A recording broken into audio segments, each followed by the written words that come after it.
I think we really do need to, before we do anything else, is really try to picture Milarepa. Milarepa, I want to picture him a bit later on in his life. When I was last here, I started the talk by reading a song of Milarepa to his Guru Marpa.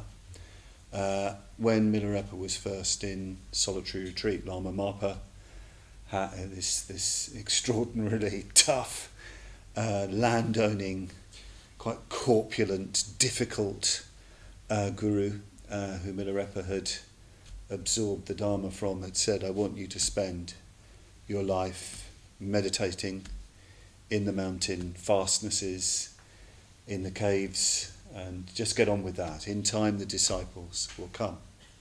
Well, this time I want to go forward a bit. Milarepa did become a great teacher.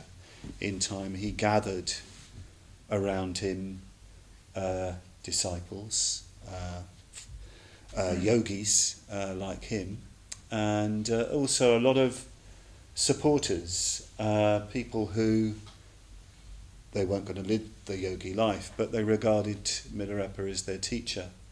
They go to him for teachings, and of course they would support him and his disciples with basic food stuffs and so on and so forth. Even though they didn't want that life, they loved the fact that in their midst or nearby up in the mountains, usually above the snow line, there were yogis, there were hermits, there were meditators living that life. I think that's something worth reflecting on, that Tibet was, perhaps still is to a very small degree now, a culture in which the hermit, the yogi, is regarded as indispensable for a proper society, a proper world. It's just good to know that there are people getting on with that life, serving that full-time, that really full-time life devoted to meditation, contemplation, that direct encounter with the divine, that life of, if you like, radical, revolutionary transformation. There is something wonderful about that, and well, it's good to know in our own order that there are members of our order who spend a lot of time meditating, if not up in the caves, in the equivalent of those places. So I want you to picture Milarepa. He's probably by this time maybe in his 70s. He's very lean. He's probably got a green tinge to his skin because he lived on nettle soup for much of his life. You have to picture a really thin man, quite dark because of living out in the open a lot of the time. Dreadlocks, really long matted hair, probably wound around his head. That's one of the signs of the yogi. You just let your hair go like that.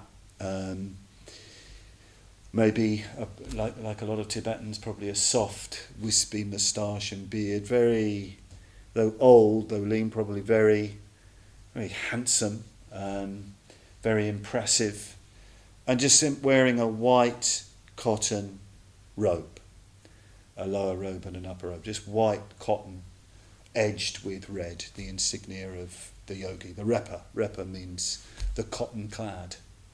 Probably a meditation belt around his shoulder that he would use when he's for long periods of meditation, so he doesn't fall over when he goes into sleep meditation, dream meditation.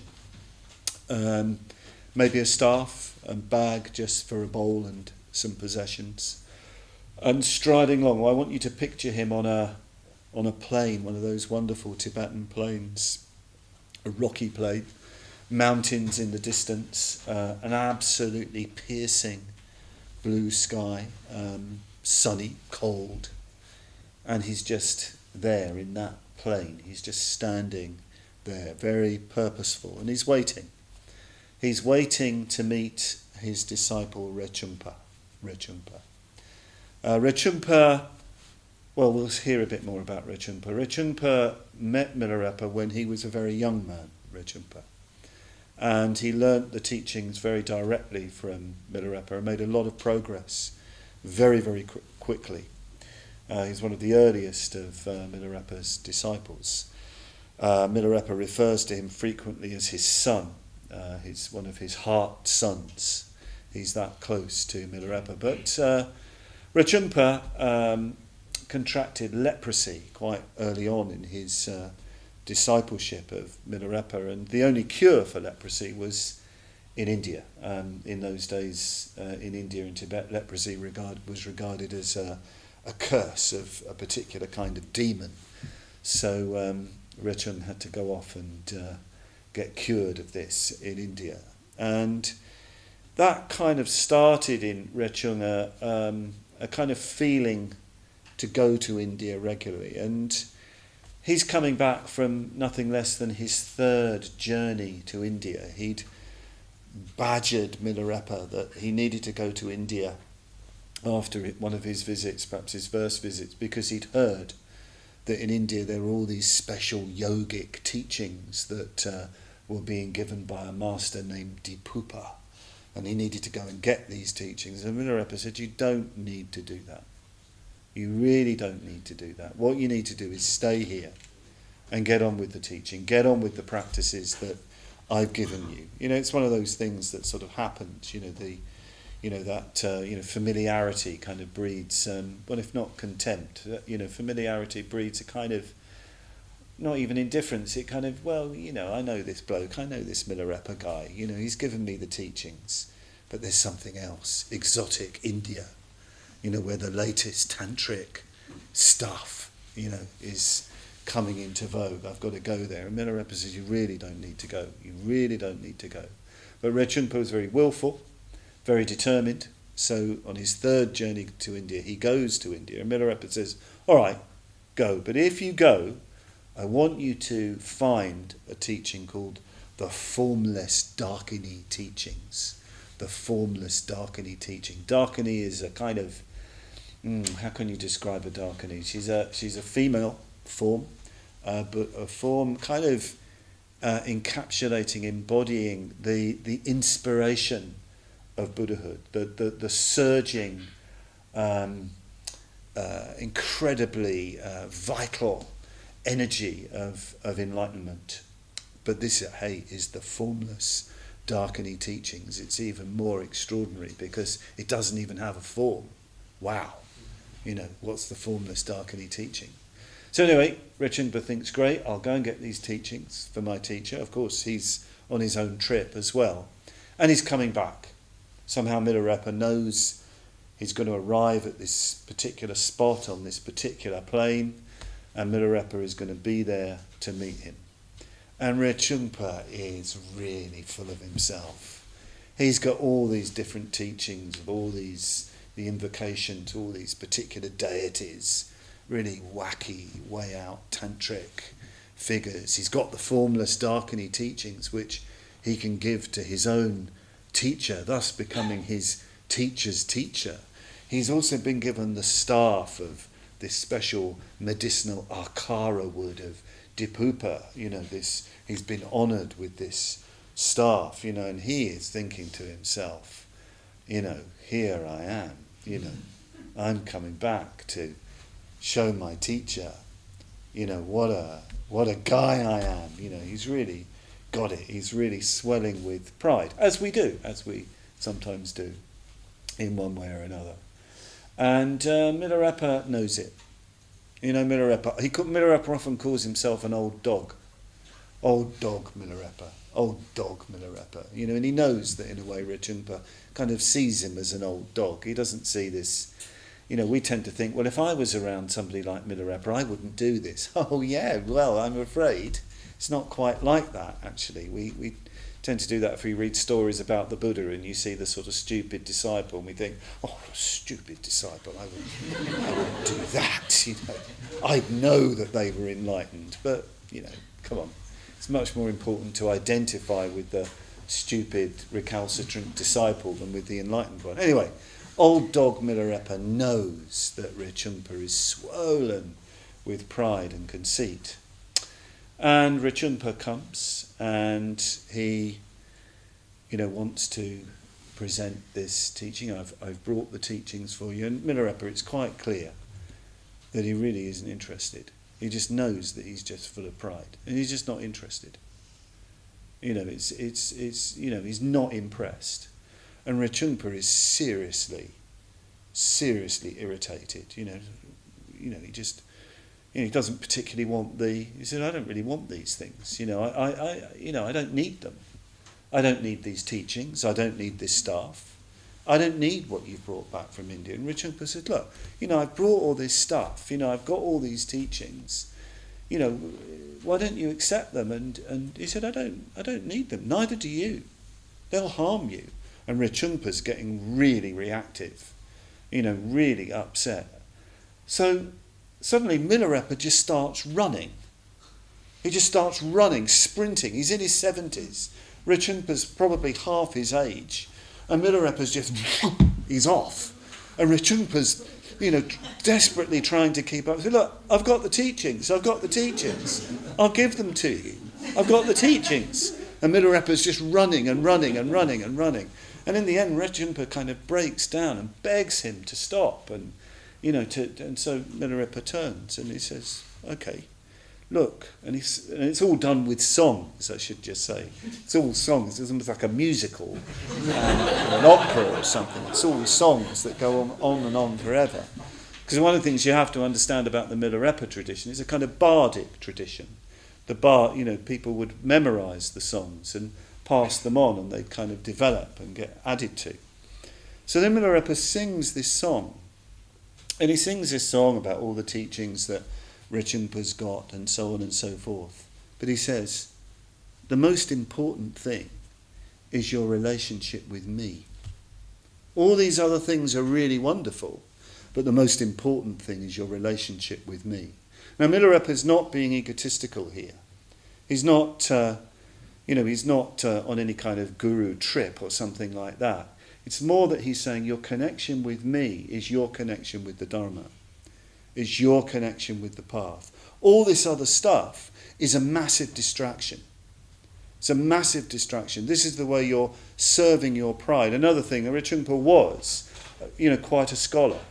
Milarepa wasn't. Milarepa was a very, very simple man who spent his time meditating on the teachings, and they're really stripped down. He wasn't interested in logic and logic chopping and all that kind of thing. And there's another story that happened a bit earlier on where Milarepa and Rechungpa go to some logicians, and the logicians, Buddhist monks, challenge Milarepa to a debate.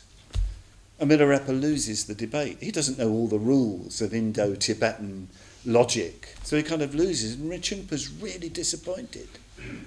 He thinks, you're an embarrassment, you're letting yourself down. Milarepa said, I'm not interested. This is completely beside the point. But poor old Rechungpa's just really fixated on all this stuff. But Milarepa's saying, your connection with me is your connection with the Dharma. It made that pure, connection there. And it is kind of like that, I think, sometimes. That sometimes in spiritual practice, we connect with something.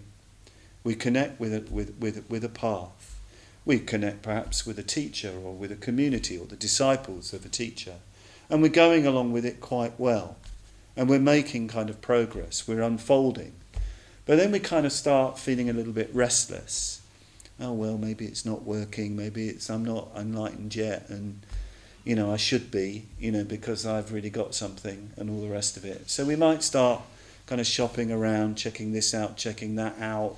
Maybe we have a big experience somewhere and we think, well, that lot, they were all a little bit, it's all a bit tame. But then we kind of lose our way and we kind of come back and maybe want to tell everybody about how enlightened we are or something like that. And maybe they're not particularly interested because they've got their path and they're going deeper into it. It can be a bit like that. There comes a point where you have to stop doing that if you're serious in your Dharma life. You have to kind of put your pride down and your grabbing attitude to spiritual life, your craving for a particular kind of experience that makes you feel really good about yourself, and instead get down to the real steadiness of serious practice, concentrated practice on a particular path, a particular way. It sort of, in a sense, doesn't matter what it is, so long as it's It's actually bringing about a real transformation, a real shift in the direction of greater awareness and greater love and compassion and service and generosity.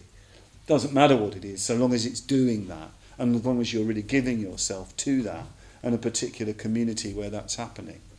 So in a way, Rechungpa is a kind of, even though it's such a different world to our own, a totally different world, there is a kind of message, I feel, here for a lot of people in the modern world. So anyway, Rechungpa is kind of back in communication with Milarepa, and they wander on. They move on, and it's getting late. They need to get some food because they're hungry. They're beggars. They don't have any possessions, so they have to beg their food. And they come across a camp of nomads and other people, just a group of tents, people kind of huddling together, people travelling. And Milarepa starts moving towards one of the bigger tents, and Rechungpa, still a bit up himself, to be honest. He said, no, we should go to the poorest tent because, we need to give the merit of the person giving the food to us. So Milarepa says, all right, we'll go there. And out comes, as soon as they get near this small brown tent, out comes this furious old woman. She's absolutely livid and resentful with burning eyes. And she starts shouting at them and says, what are you doing? You yogis, why are you begging? I'm not giving you what I've got. I haven't got much. You just clear off, go away. I don't want to give anything to you. And it's really abusive. Rechungpa's very upset. Milarepa says, come on, we'll go. And they're really hungry and tired. And they just have to find a place to sleep just outside the camp, just on the ground. These guys are real ascetics, real kind of hermits, they just stay anywhere. And in the night, in the dark of the night, there's, a terrible sound from this small tent. And in the morning, they get up to go and beg, and Milarepa says, go to that tent. And they find that the old woman has died in the night.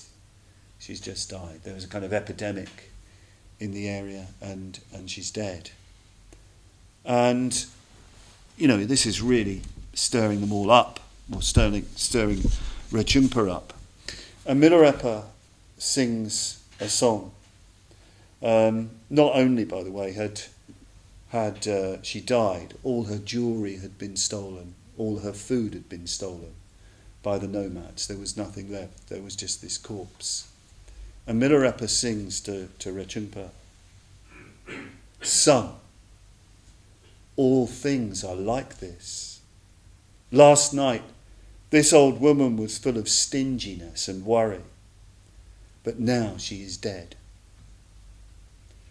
And he gets Rechungpa to carry the corpse to a nearby marsh. Rechungpa finds this really freaky, feels he's going to be infected by this corpse. But Milarepa says, come on, you're the young one, take it to this marsh. And Milarepa performs the funeral ritual as the corpse, is laid into the marsh. And then he sings, oh, the blessing of the Guru is beyond our comprehension. When the transiency of life strikes deeply into the heart, our thoughts and deeds turn naturally to Dharma. If repeatedly and continuously we contemplate death, we easily conquer the demon of laziness. No one knows when death descends, just as this woman last night. Rechungpa, do not be harsh and listen to your Guru. Look, all manifestations in the outer world are ephemeral like last night's dream. We feel utterly lost in sadness thinking of this passing dream. Rechungpa, have you woken up from this bewilderment? Oh, the more I think of this, the more I aspire to the Buddha and the Dharma. Human life is precarious as a single slim hair of a horse's tail, hanging on the verge of breaking. It may be snuffed out at any time, like this old woman last night. Do not cling to this life, Rechungpa, but listen to my song. And it goes on and on and on. I can't read all of this song. It just goes on singing like this about the grief, the sorrow he feels at the suffering of the world, the suffering of people that don't know that life is impermanent, that life is transient, that life passes.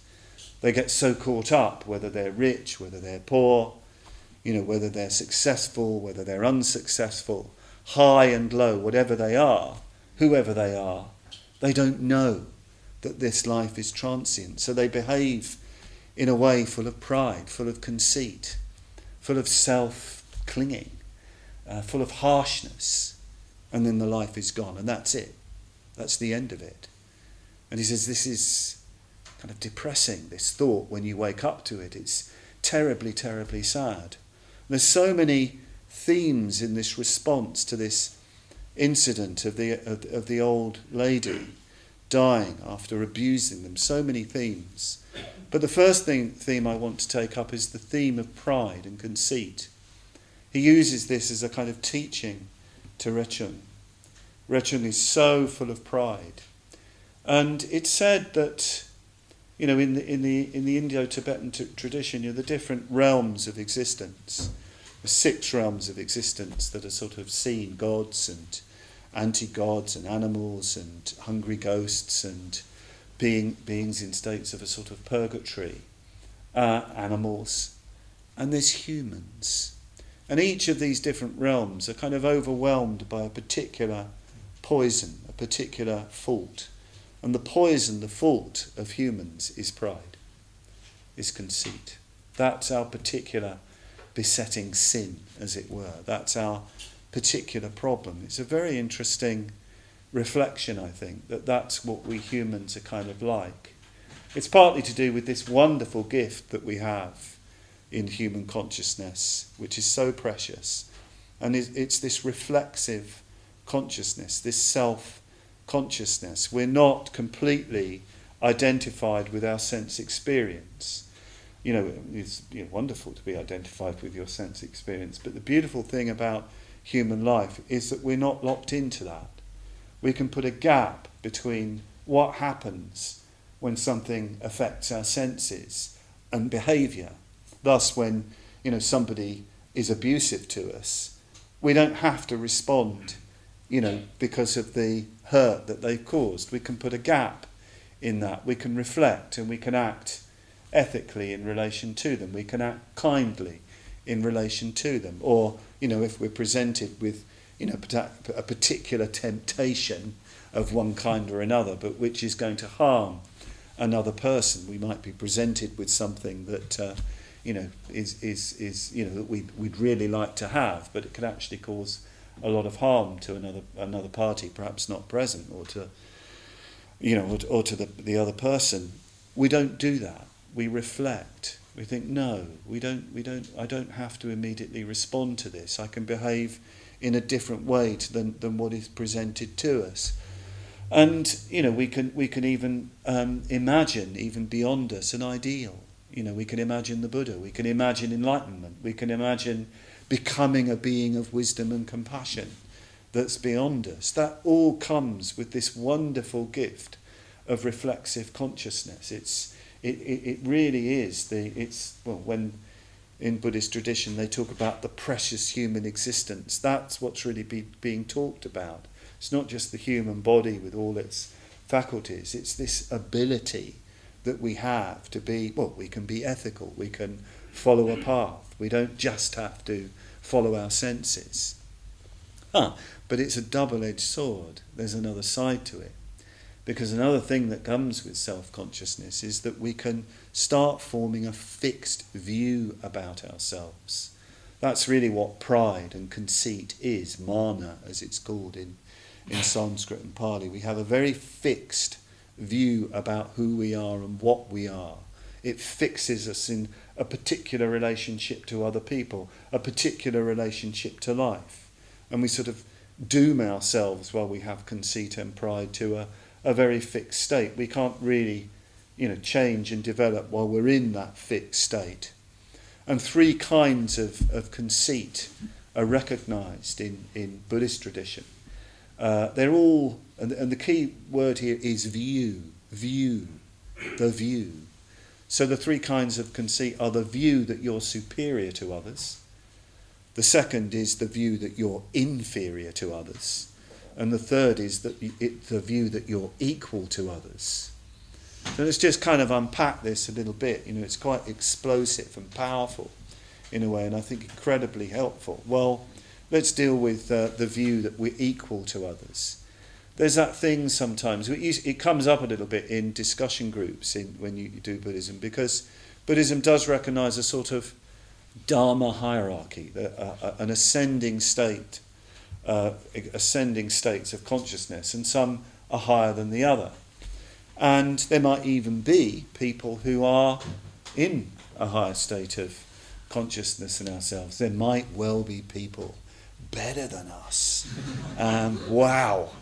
And there might be people less developed than us. And people get very uneasy and say, no, we're all equal.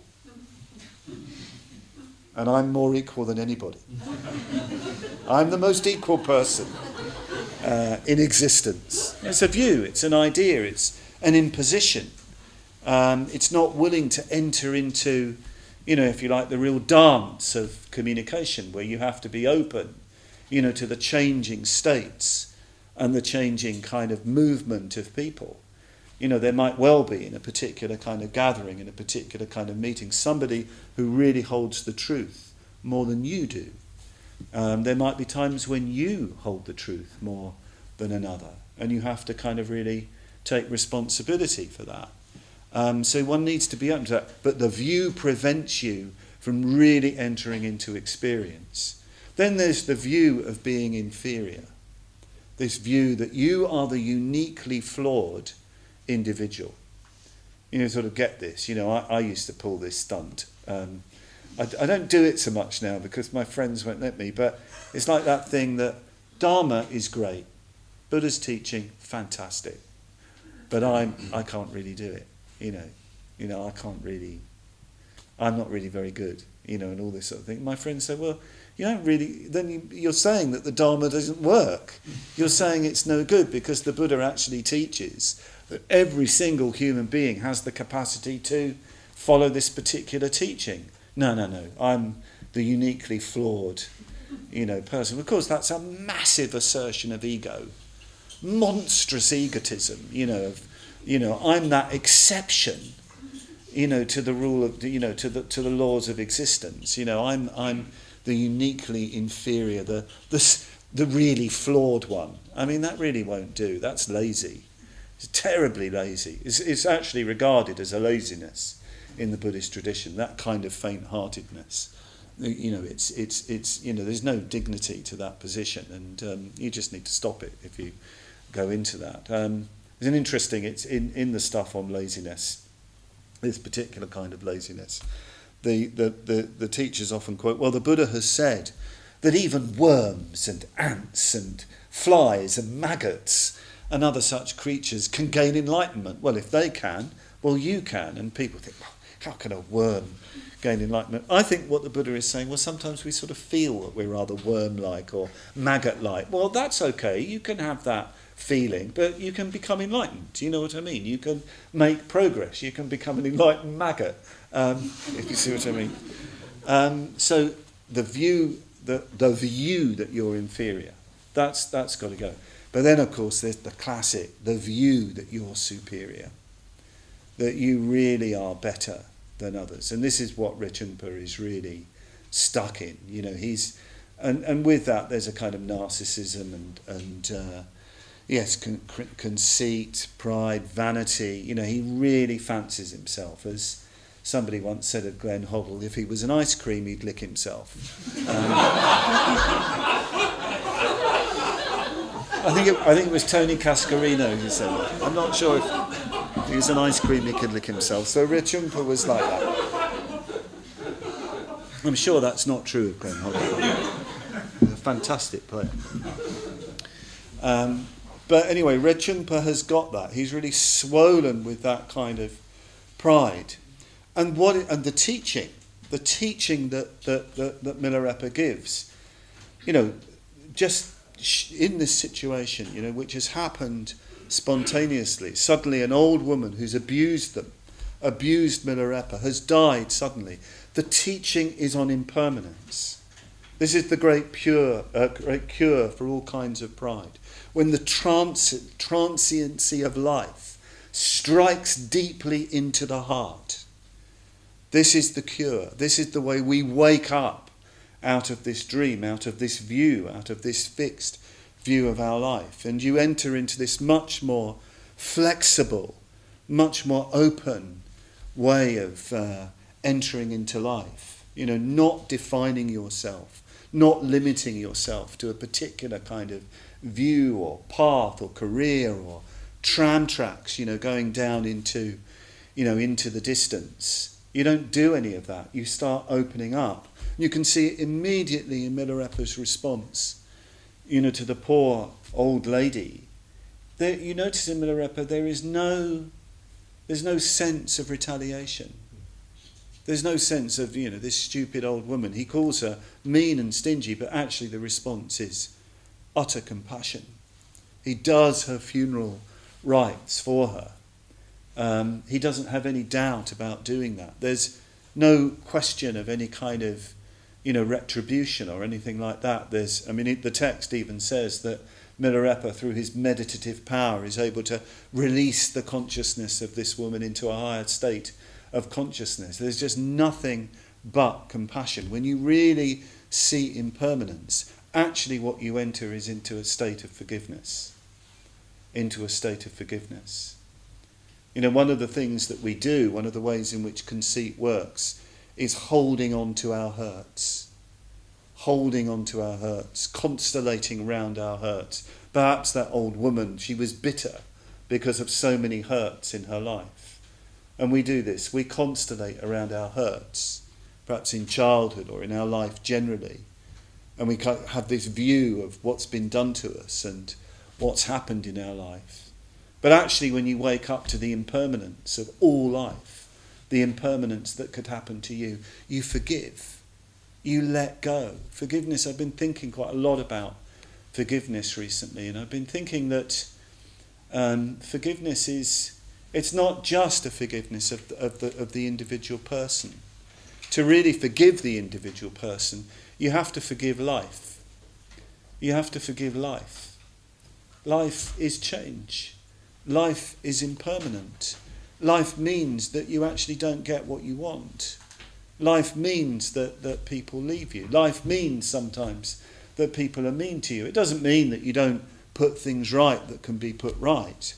But the attitude to it is this understanding, this deep acceptance and patience that this is what happens. It's not personal. It's not personal.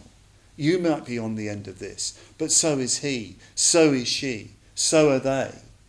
This is the nature of existence. There's a wonderful saying in the Dhammapada, very early on in the Dhammapada, and I know that the Buddha is enlightened because of this saying. He says something like, it's a bit hard to translate, others do not realise that we are all heading for death. Those who do realise it will end their quarrels. Those who realise that actually everybody is heading for death and that death could come at any moment will end all quarrels with life, all quarrels with people in their life. And more positively, they shift, they move to compassion, to understanding, to forgiveness, to love. That's the shift that takes place. And this is the cure for pride. This is the way pride and conceit dissolve away. So this is Milarepa's teaching to Rechungpa. And he does break through a bit with this teaching to Rechungpa. He does start to soften. He stops being so hard and so harsh. So they move on. They walk on. They're going to go to a place where there's quite a gathering of the rest of Milarepa's disciples, the other yogis, the other cotton-clad.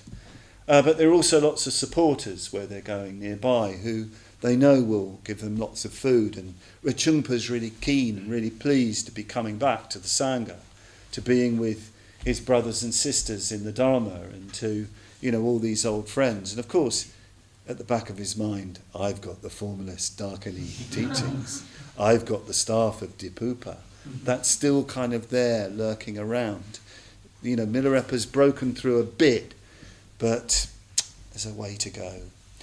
And as they move into this area, Rechungpa says, "Come on, let's go and get some food from our supporters." And Milarepa says, "No, let's just let's do something else. Let's just push on. Let's go into retreat. Let's go and do something." And Rechungpa says, "No, well, he has to agree, but he's very, very sort of resentful about it, about the idea of doing that.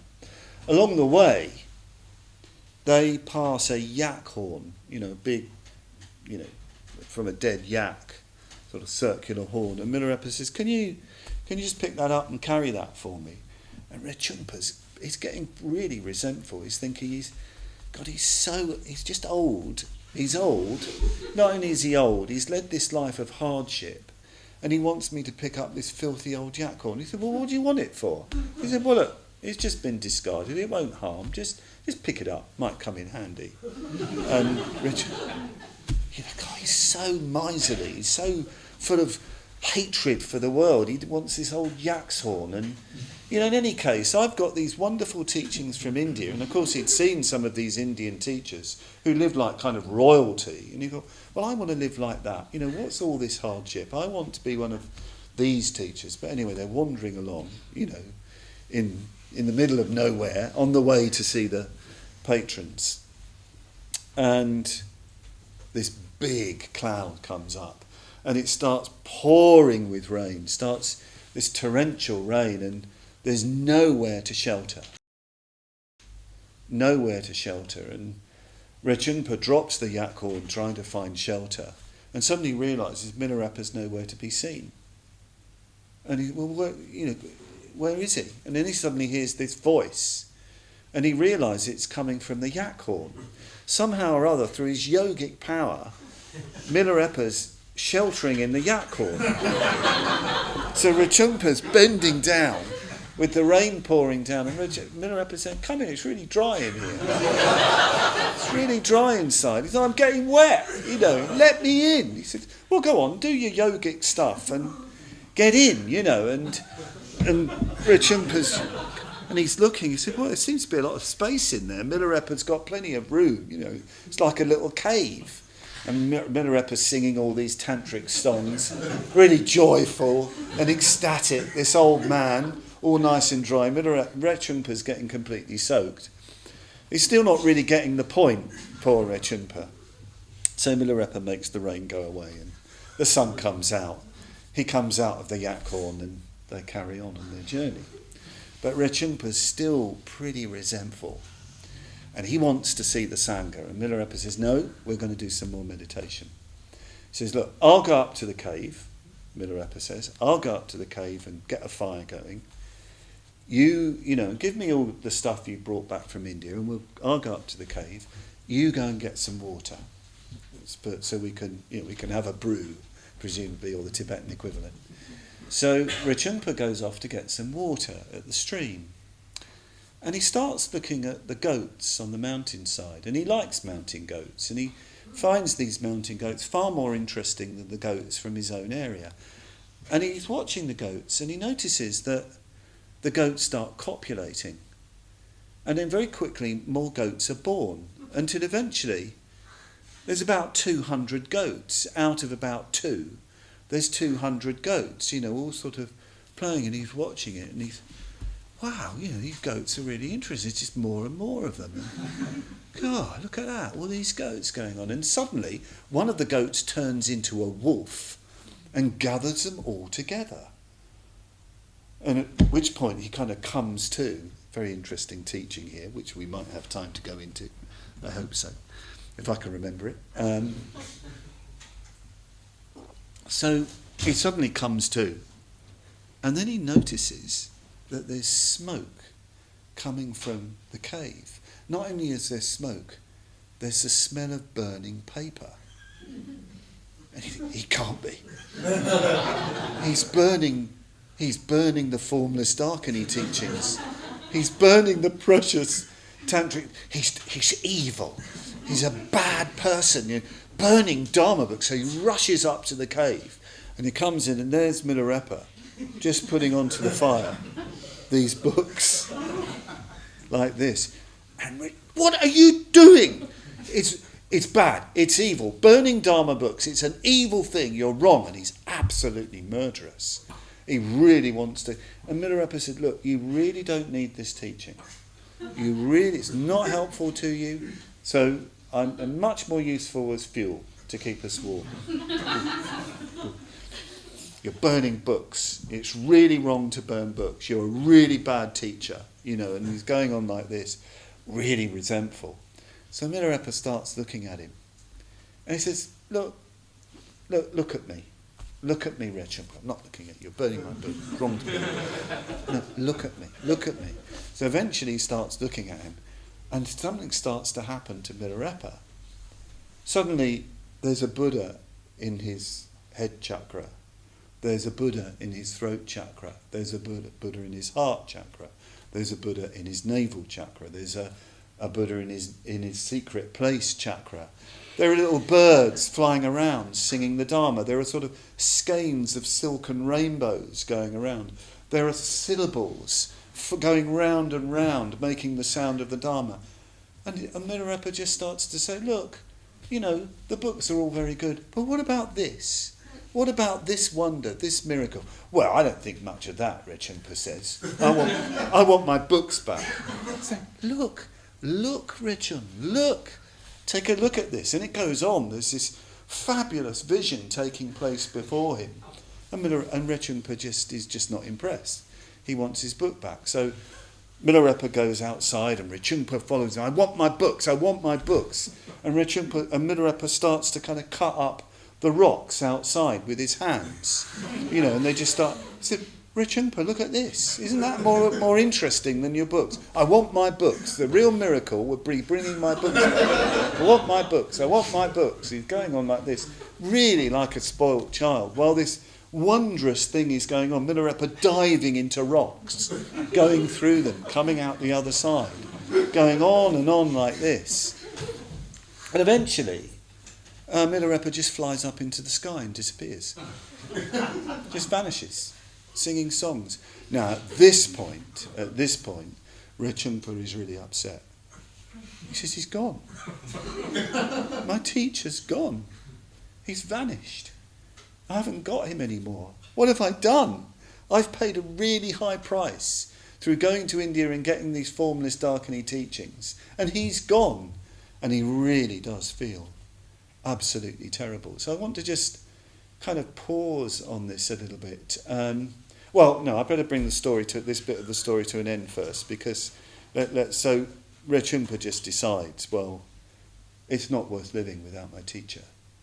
My teacher who had the Dharma, it really isn't worth living. So he just throws himself off a cliff and falls very, very badly, really hurts himself. At which point Milarepa appears, of course, and gives this wonderful teaching to him. And one of the things he starts going on about in this teaching, he says, it's really fascinating, isn't it, when you watch goats at play, but wouldn't you rather practice the Dharma? Wouldn't you rather really get involved in this? And he's manifesting all sorts of different forms of himself. So he's singing about all these wonderful things. And he keeps going on about, it's really interesting to watch the goats and to watch one of them become a wolf. But isn't it more interesting? Isn't it more vital to really look at these miracles?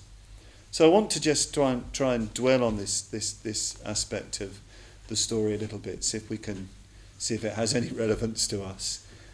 I think that one of the things that's going on with that story of Rechungpa being completely obsessed with the goats copulating and growing and growing and growing and growing is, it's what we do, isn't it? we get fascinated with our proliferating minds.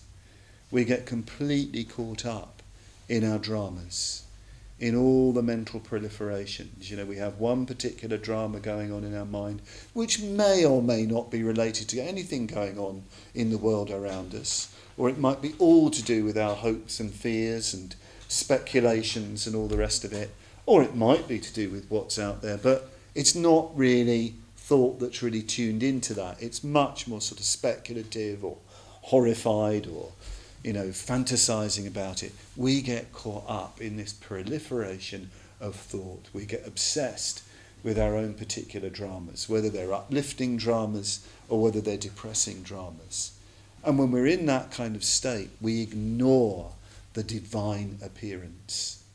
We're actually closing our eyes to the divine appearance. Poor old Rechungpa is so caught up in his pride, in his particular trip, in his particular kind of, his idea that he's really attained something, that really he really is someone, and all the kind of dramas that go with it.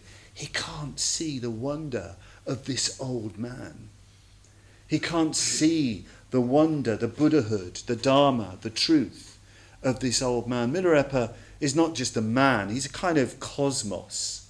That's what he's showing. He's the kind of mediator of reality itself in all its wonder and beauty and glory on all its levels. He's ecstatic with that, even though he looks like, yes, an old dog, an old green dog, you know, living in the mountains, living as a pauper in the mountains.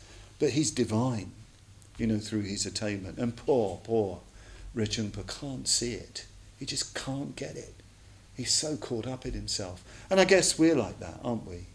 We're like that. We kind of close ourselves so much to, you know, the wonder of existence and what we have. I mean, there is a sense, you know, this. We come to the LBC, you know, we come to this class, you know, and we come. Perhaps we come every week. Perhaps we come more than once a week.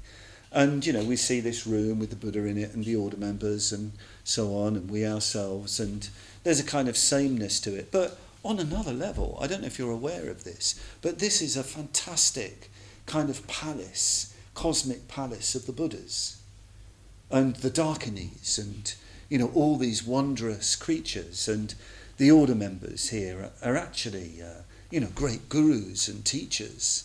You know, they keep it quiet, but that's actually what they really are. And everybody coming to the classes are really, you know, the greatest possible disciples that you could possibly be. You know, all sort of darkinis and darkars, divine. That's our real state. You know, we're going around, you know, with what William Blake calls single vision. This very, very narrow view of things. What we need to start entering into is this far more open, mythic vision of things, which is much more like our real nature. But we're closed off to it because of our mental proliferations, because of our particular monotonous, fascinating dramas and trips. And one of the things that's happening in meditation is just blowing that away, blowing through that through mindfulness, through metta. We're blowing through that. We can blow through it through communication, because that's another thing that's going on in this, you know, particular story. Milarepa is breaking through Rechungpa's resistance. He's trying to open him up to that wondrous vision. But even the wondrous appearance, Rechung doesn't get. And it's only when Milarepa vanishes that he realises what he had, and he realises what he's lost. It's only when the guru really disappears, when you really feel that they've gone, it's only then you realise what you've got. Imagine if you turned up one day for this class and the LBC wasn't here. I mean, just imagine. I mean, I know it sounds a silly thing, but suddenly you came along and you think, it's not here, it's some other place. It's some sort of dream that you had. I mean, that would be pretty freaky, really, wouldn't it? And you'd think, what happened? Do you remember that lovely book? Was it Le Grand Monde? You know, where that, that young character, that wonderful house with the ball, and he's not sure whether he's dreamed it or not, or whether it really happened. Well, sometimes we have to really reflect, what would it be like if we didn't have the Dharma, if we didn't have spiritual friends, if we didn't have the teaching? Okay, we can see all sorts of faults in it, and there are. All sorts of faults. If you Milarepa in another song to one of his disciples, I think it is to Rechungpa, he says, if you look for faults in your teacher, you'll find a mountain of them. You'll find a mountain of them. Once you start, you won't be able to stop. We've got to reverse that. We've actually got to look for what's really there and how it's really benefiting us and enriching us, so that we can push on, to a much deeper realization of the Dharma of existence. And then it's after that, after things are kind of settled down and Rechungpa is softened, really softened up, then he's welcomed back into the community. Then he can be welcomed back into the Sangha and with the supporters. And there's a lovely moment where Milarepa and Rechungpa sing songs to each other about what has gone on for the benefit of the rest of the Sangha. So I'm going to start winding up. I'm going to move now more right near to the end of Milarepa's life. And it's a story called Rechungpa's Journey to Wu, and it's probably, that's central Tibet. And it's probably one of the last meetings between Rechungpa and Milarepa. There's a very interesting, lots of sort of scholars have kind of looked critically at Rechungpa and Milarepa. That Milarepa's his son-like S-U-N disciple was Gampopa, who becomes the sort of fountainhead of the lineages that follow on from Milarepa. Rechungpa is called the moon-like disciple, because he obviously gave Milarepa a lot of trouble. But some people believe that, there's been a certain amount of playing around with the sort of lineage histories, and actually Rechungpa was really the close disciple of Milarepa. And that's interesting in itself, because it's quite clear Rechungpa was in some ways his most difficult disciple. But Milarepa absolutely loved Rechungpa. There's a song towards the end in Rechungpa's Journey to Wu where Milarepa sings about telling some supporters about Rechungpa. He says, with body handsomer than a god's, he left. With a voice mellower than an angel's, he left. With words sweeter than all music, he left. With mind brighter than embroidery, he left. Smelling more fragrant than sweet incense, he left. So this is Milarepa singing about Rechungpa. He loved Rechungpa, loved him. This is real sort of spiritual, dharmic eros. He sees the beauty of his disciple. This is very unusual in a teacher, to sing so lovingly of a disciple in this way. How beautiful Rechungpa was to him, even though Rechungpa gave him a lot of trouble. And at the end, it's still kind of going on. In this particular story at the end, Rechungpa is staying with Milarepa in these caves, in a little community. And he realises that the disciples or the supporters are giving better offerings to him and bad offerings to Milarepa. Milarepa is getting really old. He even says, when the yogin gets old, his realisation grows dimmer because he's not so strong. Rechungpa is obviously a much more kind of charismatic figure, and so the supporters are kind of thinking, oh, Rechungpa's the man now, and Milarepa's just the old dog, And there's this touching moment where Rechungpa comes into Milarepa's cave and he sees Milarepa sleeping like a bird. Beautiful expression, sleeping like a bird, just curled up on the ground. This old, thin man curled up on the ground. And he feels immense tenderness for him. And he feels, actually, I need to go away so that Milarepa can have better offerings. It's a really touching moment. So he says, when Milarepa rises, explains what he thinks is happening. And he says, I want to go. I think I should go. I think I should go to Central Tibet on pilgrimage. And Milarepa says, no, I don't think you should go.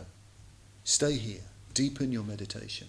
Stay with me, stay with the community. But Rechungpa really wants to go. And Milarepa thinks, okay, it's time to go. And he asked him, there's a wonderful kind of dialogue where he says, how will you go? How will you travel there? And he answers in all this dharmic language, how he will walk, how he will be faithful to the lineage, how he'll be faithful to the teaching. And it goes on like this. So Milarepa says, okay, go. He gives his blessings. But he feels sad. He feels sad about this. And this is, again, very, very poignant. We tend to think that the big teacher, the big guru, should be all cool and equanimous and non-attachment. And of course, Milarepa isn't attached. He's not, neurotic about Rechungpa going. But he knows that Rechungpa going, with body handsomer than a god's and with a voice sweeter than an angel's and so on, he knows that the community will be diminished, that something will be leaving with Rechungpa. Doesn't make any difference to Milarepa's enlightenment, his insight. But he knows that's the case. We even get this with the Buddha, the great, wonderful Shakyamuni Buddha, the supreme master of the tradition. When his two chief disciples, Shariputra and Mahamoggalyayana, passed away, entered parinirvana, the Buddha said, the assembly, the Sangha is diminished. The Sangha is empty without these men. So we mustn't think that enlightenment is a sort of blank state where you don't even notice change. You don't notice when certain lights go out of the assembly. Of course you do. Of course you do. It doesn't make any difference to your love, to your compassion, to your bliss, to your ecstasy, to your peace. But you notice it. You notice it. Of course you notice it.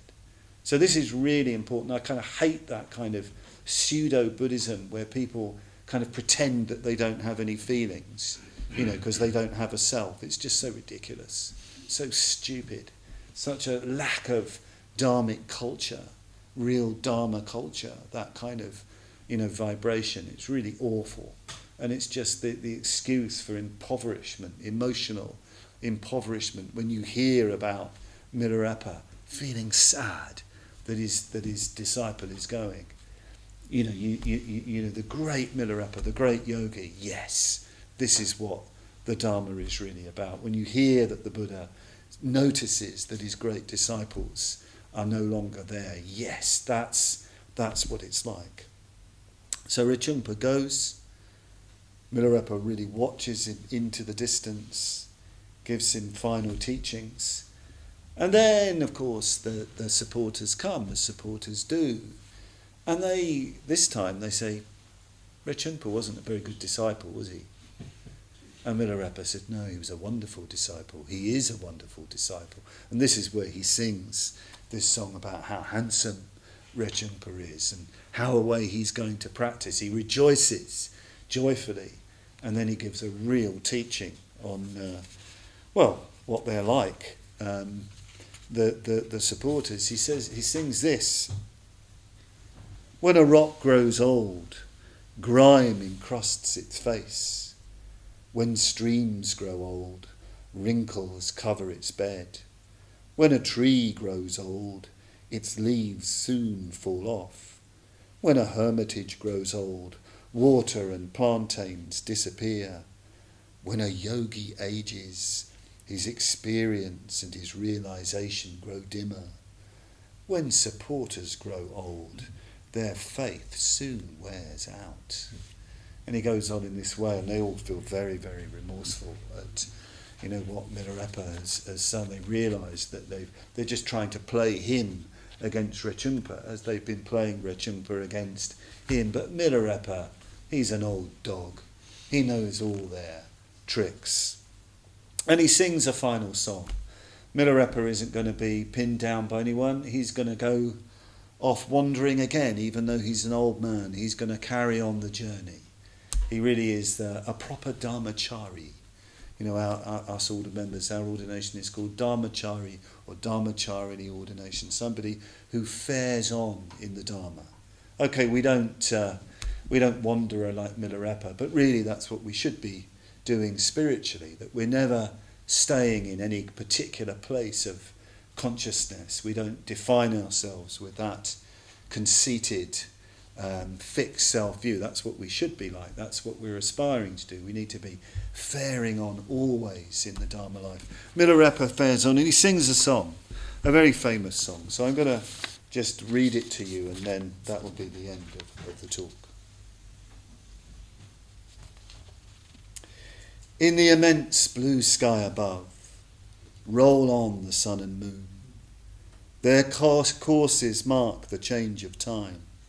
Blue sky, I wish you health and fortune, for I, the moon and sun, am leaving to visit the 4 continents for pleasure. On the mountain peak is a great rock, round which oft the vulture circles, the king of birds. Their meeting and their parting mark the change of time. Dear rock, be well and healthy, for I, the vulture, now will fly away into the vast space for pleasure. May lightnings never strike you, may I not be caught by snares. Inspired by the Dharma, may we soon meet again in prosperity and boon. Below in the Tsang river swim fish with golden eyes. Their meeting and their parting mark the change of time. Dear stream, be well and healthy, for I, the fish, am leaving for the Ganges for diversion. May irrigators never drain you, may fishermen ne'er net me. Inspired by the Dharma, may we soon meet again in prosperity and boon. In the fair garden blooms the flower, circling round it is the Persian bee. Their meeting and their parting mark the change of time. Dear flower, be well and healthy, for I will see the Ganges blooms for pleasure. May hail not beat down upon you, may winds blow me not away. Inspired by the Dharma, may we soon meet again in prosperity and boon. Circling round the Yogi Milarepa are the faithful supporters from Nyanon. Their meeting and their parting mark the change of time. Be well and healthy, dear supporters, as I leave for the far mountains for diversion. May I, the Yogi, make good progress, and you, my supporters, all live long. Inspired by the Dharma, may we soon meet again in prosperity and boon.